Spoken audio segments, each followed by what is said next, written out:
మొన్నటి వరకు మనము అటు మంచు ఫ్యామిలీ, ఇతర ఫ్యామిలీస్ ఇండస్ట్రీలో ట్రోల్ అవ్వడం చూసాము. డైరెక్ట్‌గా స్ట్రైక్స్ ఎయడం చూసాము మంచు ఫ్యామిలీ అయితే యూట్యూబర్ల మీద. కానీ రీసెంట్‌గా చిరంజీవి, మెగాస్టార్ చిరంజీవి మాట్లాడిన మాటలకి ఒక పక్క చాలా ట్రోల్ అవుతున్నారు. రీసెంట్‌గా మనం చూస్తూనే ఉన్నాము. మెగా, అల్లు ఫ్యామిలీ అని చెప్పేసి ఎంతో గొడవలయ్యాయి.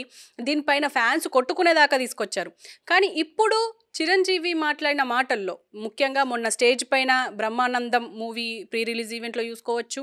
ఎక్కడ చూసినా ఇప్పుడు మెగా ఫ్యామిలీ ట్రోల్ అవుతుంది అని అయితే చెప్పుకోవచ్చు. ముఖ్యంగా చిరంజీవి ట్రోల్ అవుతున్నారు. దీని గురించి మనతో మాట్లాడడానికి ప్రముఖ నిర్మాత, సినీ రాజకీయ విశ్లేషకులు చిట్టిబాబు ఉన్నారు. ఆయనతో మాట్లాడదాం. నమస్తే సార్. నమస్తే.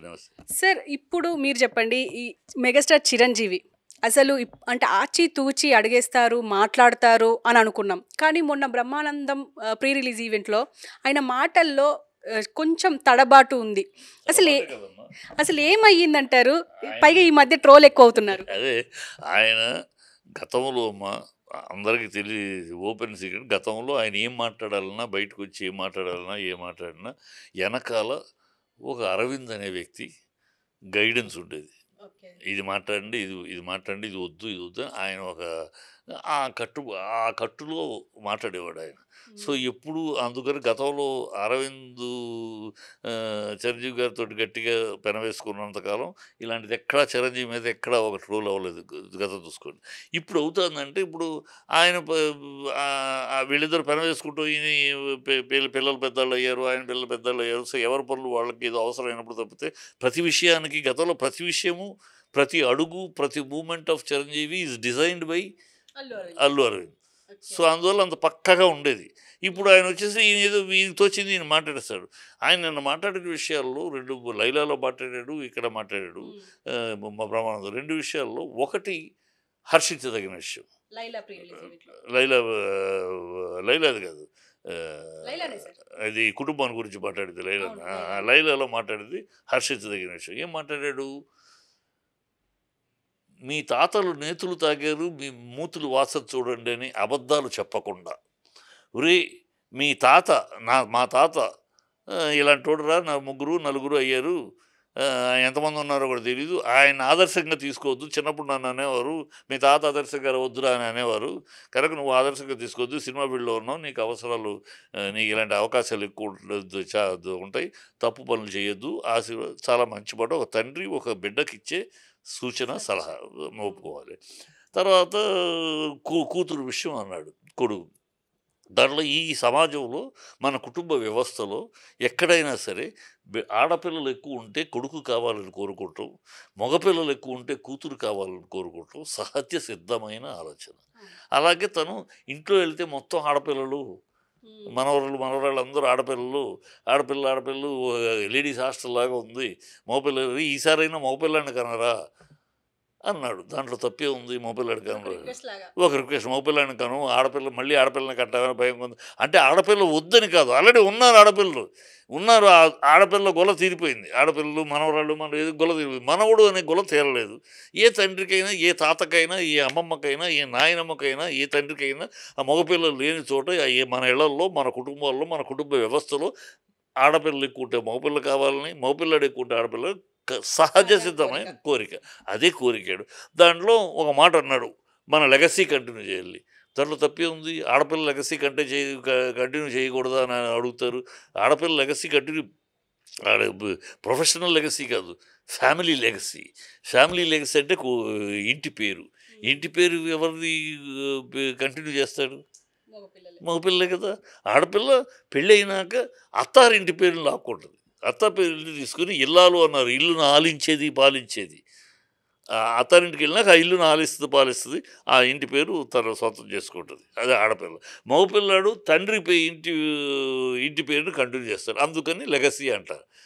దాన్ని కూడా తప్పుపట్టి కొడుకుడి మీద ఎంటుకలు పెట్టినట్టు కొంతమంది సోషల్ ఇది మాట్లాడే ఆడవాళ్ళు, కొంతమంది ఆడవాళ్ళు లెగసీ కంటిన్యూ చేయలేరా? ఆయన అన్నాడా? ఆయన అన్నదానికి విపరీత అర్థం తీస్తే ఎట్లా? ఆయన అన్నది కొడుకును కను లెగసీ. ఎస్, మన కుటుంబాల్లో వంశోద్ధారకుడు అంటే మగపిల్లాడే, వంశోద్ధారకురాలు అని ఎక్కడా లేదు, ఎక్కడ అనం. కొన్ని శతాబ్దాలుగా వస్తున్న ఆనవాయితీ ఇది. వంశోద్ధారకుడు అంటే కొడుకు. మా నాన్నగారు పుట్టడానికి మా తాతగారు 3 పెళ్ళిళ్ళు చేసుకున్నారు. మూడో పెళ్ళికి మా నాన్న పుట్టాడు. 2 పెళ్ళిళ్ళకి ఆడపిల్లలే పుట్టారు. ఆయన కొడుకు వంశోద్ధారకుడు లేడు అని గొడవ చేస్తే పుట్టారు. 2 భార్యలు చనిపోయారు. ఇక ఏం చేస్తామని అనుకుంటే ఎవరో జ్యోతిష్కుడు మా తాతగారికి నీకు మగపిల్లాడు ఉన్నాడు, నీకు మూడో పెళ్ళి కూడా ఉంది, మగపిల్లాడు ఉన్నాడు, ఆ మూడో పెళ్ళికి మగపిల్లాడు పుడతాడు అని. దాని మీద ఆయన వద్దు అయిపోయింది చాలు అనుకున్న మా తాత కొడుకు పుట్టదు, కొడుకు అని తప్పిస్తూ ఉన్నాడు. కొడుకు లేడే వంశం నాతోటి అయిపోయిందా, నాతోటి ఈ వంశం మన జనరేషన్ ఆగిపోద్దా అని బాధపడుతున్న ఆయనకి ఎవరో చెప్తే పెళ్లి చేసుకుని మా నాన్నగారు పుట్టారు. మరి దానికి కూతుళ్ళు ఉన్నారు కదా, కూతుళ్ళు త్రిపురనేని తీసుకెళ్ళారు కదా.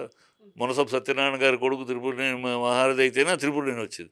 అది సహజం. దీంట్లోనే మన తరతరాలుగా మన ఇళ్లలో ఉంటున్న మన వ్యవస్థ ఏంటో తెలియదు. మన కుటుంబ కుటుంబ వ్యవస్థ ఎలా ఉంటుందో ఏమీ తెలియదు. శతాబ్దాలుగా మన దేశంలో ఎలా కుటుంబాలు వెళ్తున్నాయి తెలియదు. తెలియకుండా వాగే అర్ధజ్ఞానంతో అజ్ఞానంతో ఇది వాళ్ళ మోడర్ను అమెరికాలాగా మనం మారలేము ఎప్పటికీను. మన సంస్కృతి ఆడిగా మీ అబ్బాయి మీ పిల్లలు నా పిల్లలు నీ పిల్లలు నా పిల్లలు మన పిల్లలతో ఆడుకుంటున్నారు అంటారు వాళ్ళు. ఆ సంస్కృతి ఎప్పటికీ మనకు రాదు.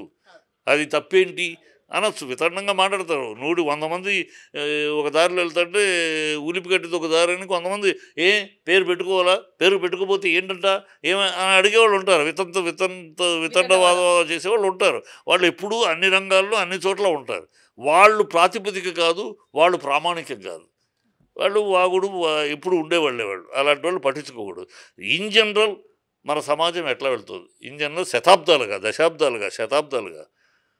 ఆనాటి పురాణకాలం నుంచి రఘువంశీకుడు అన్నాడు రాముణ్ణి.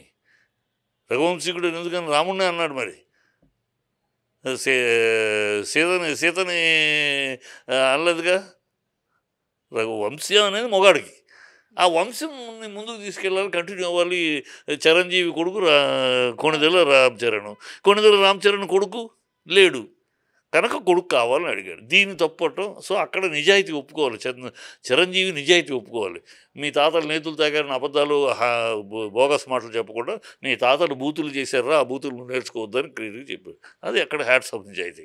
ఇక్కడ ఆయన సమర్థించాల్సి చెప్తే విమర్శించడానికి ఏం లేదు. కావాలనే టార్గెట్ చేసి ఉండొచ్చు అంటారా? ఎందుకంటే ఈ మధ్య ఆయన రాజకీయాల్లో లేకపోయినా రాజకీయాల రంగైతే పులుముతున్నారు. ఈవెన్ పవన్ కళ్యాణ్ ఉండడం వల్ల ఇంకెక్కువ అయిపోయింది. కాదు అది ఆయనే పులుముకుంటున్నాడు. అది రెండో విషయం. రాజకీయాల విషయం వస్తున్నా. ఇక్కడ ఇంది తప్పు లేదు. ఈయనకి కెలకటం ద్వారా వాళ్ళు ఏదో సెల్ఫ్ ఐడెంటిఫికేషన్ కోసం కొంతమంది చేస్తూ ఉంటారు. చిరంజీవికి అన్నాడు కనుక దాని మీద కౌంటర్ చేస్తే మన పేరు బయటకు వస్తుంది. ఈ ఉన్నారు కదా సోషల్ కొన్ని సామాజిక కార్యకర్తలు కొంత ఉన్నారులే. వాళ్ళ మాట వెళ్తే మహిళా అభ్యుదయం ఏంటో తెలీదు. మహిళలకి ఇంత అన్యాయం జరుగుతుంటే నోరెప్పరేళ్ళు. ఈ చిరంజీవి ఇంకో స్టారు అంటే వచ్చేస్తారు. వీళ్ళకి అప్పుడు మైకులు ఇస్తారు కనుక మైకులు మాట్లాడి చిరంజీవిని మాట్లాడి వీళ్ళు నలుగురిలో పాపులర్ అవడానికి అలాంటి సన్నాసి గ్రూపులు తప్పితే మిగతా ఎవరు దాన్ని తప్పట్టరు. రాజకీయాలు అక్కడ మాట్లాడేది రెండోది తప్పు. ఆయన మాట్లాడే దాంట్లో రాజకీయాల్లో చాలా తప్పు మాట్లాడాడు. ప్రజాస్వామ్యం యొక్క ప్రజారాజ్యం యొక్క రూపాంతరమే జనసేన అన్నాడు. నా యొక్క ఆశయాలు పవన్ ఈ 2 వ్యాఖ్యలు చేశాడు. ఎక్కడన్నా విధానం ఆయనకి ఏం ఆలోచించి మాట్లాడాడు, ఏం అనాలోచితమైన మాటలు. ప్రజారాజ్యం అనేది తెలుగుదేశాన్ని ఓడించటానికి రాజశేఖర రెడ్డితోటి చేతులు కలిపి రాజశేఖర రెడ్డి గారి రాజకీయ వ్యూహంలో భాగమై చంద్రబాబును ఓడించడానికి ఉపయోగించబడిన వాడుకోబడిన పార్టీ ప్రజారాజ్యం. తద్వారా ఫలితం ఏంటి? ఈయన కేంద్ర మంత్రి అయ్యాడు. తర్వాత పార్టీని కాంగ్రెస్లో విలీనం చేశాడు. ఇది దాని నేపథ్యం. జనసేన నేపథ్యం ఏంటి? అదే కాంగ్రెస్ వాళ్ళని పంచెల్లోడు తీసి కొడతానని వాగిన జనసేన ఇదే చంద్రబాబును ఓడించడానికి మీ పార్టీ ఉపయోగపడితే చిరంజీవి చంద్రబాబును గెలిపించడానికి ఉపయోగపడ్డాడు. పవన్ కళ్యాణ్ ఉపయోగపడ్డాడు. ఇప్పుడు ఆయన ఆ రోజు కాంగ్రెస్ కేంద్రంలో ఉంది. ఇప్పుడు బీజేపీ కేంద్రంలో ఉంది. బీజేపీ వైపు అడుగులేస్తున్నాడు. మీలాగా బీజేపీ మీరు కాంగ్రెస్‌లో విలీనం చేసినట్టు ఆయన కూడా బీజేపీలో విలీనం చేసి ఆయన ముఖ్యమంత్రి క్యాండిడేట్‌గా నిలబడటానికి ప్రయత్నాలు చేస్తున్నాడా? దానికి సూచనగా మీరు అన్నారా? దానికోసం ఒక ఉపమానంగా చెప్పారా? రేపు నాలాగా మీ అడిగితే అడిగితే ఇది ఎందుకు చెప్పారా? మీ ఆశయాలు ఆయన నెరవేరుస్తాడు. మీ ఆశయం సమధర్మం అన్నారు. సామాజిక న్యాయం అన్నారు. అయింది 15 సీట్లు ఇచ్చారు. వద్దులే బాబు నాకు అనుకున్నారు వెళ్ళిపోయారు. ఆయనకి అసలు సిద్ధాంతం ఎక్కడుంది? ఒకరోజు పూలే అంటాడు. ఒకరోజు నక్సలైట్లు అంటాడు. కమ్యూనిస్టులు అంటాడు. ఒకరోజు మాయావతి అంటాడు. ఒకరోజు చంద్రబాబుని లోకేష్‌ని నోటికొచ్చినట్టు తిడతాడు. మీ అంతు చూస్తాను మీ సిగ్గుందా శరం ఉందా అంటాడు. ఒకరోజు మోడీని ప ఇచ్చాడు, ఈ పాసిపోయిన లడ్డూలు ఇచ్చాడని మోడీని బీజేపీని క్షమించను రాష్ట్రానికి ద్రోహం చేయని అంటాడు. ఇవాళ మళ్ళీ మోడీ దేవుడు అంటాడు. చంద్రబాబే పర్మనెంట్ ముఖ్యమంత్రి అంటాడు. అతనికి ఒక సిద్ధాంతం లేదు, ఏమీ లేదు. గాలివాటపు మాటలు తప్పితే ఒక సిద్ధాంతం, మీ సిద్ధాంతాన్ని తనేం తీసుకెళ్తాడు? ఏ పొంతనతోటి అన్నాడు? పొంతన లేని మాటలు రాజకీయాల్లో ఆయన మాట్లాడేది. అనుభవశూన్యమైనది, అనవసరమైనవి కమెంట్లు చేశాడు. దాన్ని ట్రోల్ చేస్తారు. మరి అనవసరంగా రాజకీయాలు లేనంటూనే నాకు రాజకీయాలు లేవు అంటూ మళ్ళీ రాజకీయం మాట్లాడు. నాకు ఇవన్నీ రాజకీయాలు కాదు, నాకు తమ్ముడు ఆయన రాజకీయాలు కాదు, ఎందుకు మాట్లాడటం? కెలిగించుకుని గోకించుకుంటూ ఉంటారు దీన్ని. అంటే సార్ ఇప్పుడు మరి అల్లు అరవింద్ చిరంజీవితో లేరు కాబట్టే ఇలా ట్రోల్ అవుతున్నారు, ఇలా ట్రోల్ కంటెంట్ అయ్యారు అని చెప్పి మాట్లాడుకోవచ్చు అంటారు ఇప్పుడు? ఏమీ లేదమ్మా. నా ఉద్దేశంలో అల్లు అరవింద్ లేకపోవటం అమ్మా నాకు తెలిసి. నా అనుభవంలో ఈ సింపుల్ పక్కన నిరంతరం అల్లు అరవింద్ ఉండేవాడు ఆనాడు చిరంజీవి పక్కన. మాకు తెలిసి మొదటి నుంచి రోజు కూడా అల్లు అరవింద్ చాలా పగడది, మహా తెలివి. ఎందుకు లేరంటారు చిరంజీవితో? అల్లు అర్జున్తో ఈ గొడవల వల్ల ఇప్పుడు వాళ్ళు కాదు, అప్పటి నుంచి ఎప్పటి నుంచో అయిపోయింది. ఆయన వాళ్ళకు ఒక సినిమా, వీళ్ళొక సినిమా, అందరికీ చిరంజీవి తరపున అందరికీ ఒక్కొక్క సినిమా సూపర్ హిట్లు చేసి ఇచ్చేసారు. వాళ్ళ కెరియర్ వాళ్ళు చూసుకుంటున్నారు.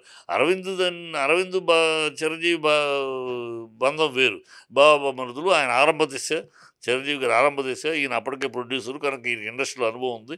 సో అనుభవాన్ని బావమరిదికి ఉపయోగిస్తూ తను పెరిగినాక తను ఆ మెగా ప్రొడ్యూసర్గా ఆయన వాళ్ళిద్దరు బంధం వేరు. ఇప్పుడు పిల్లలు పెద్దలు అయిపోయారు.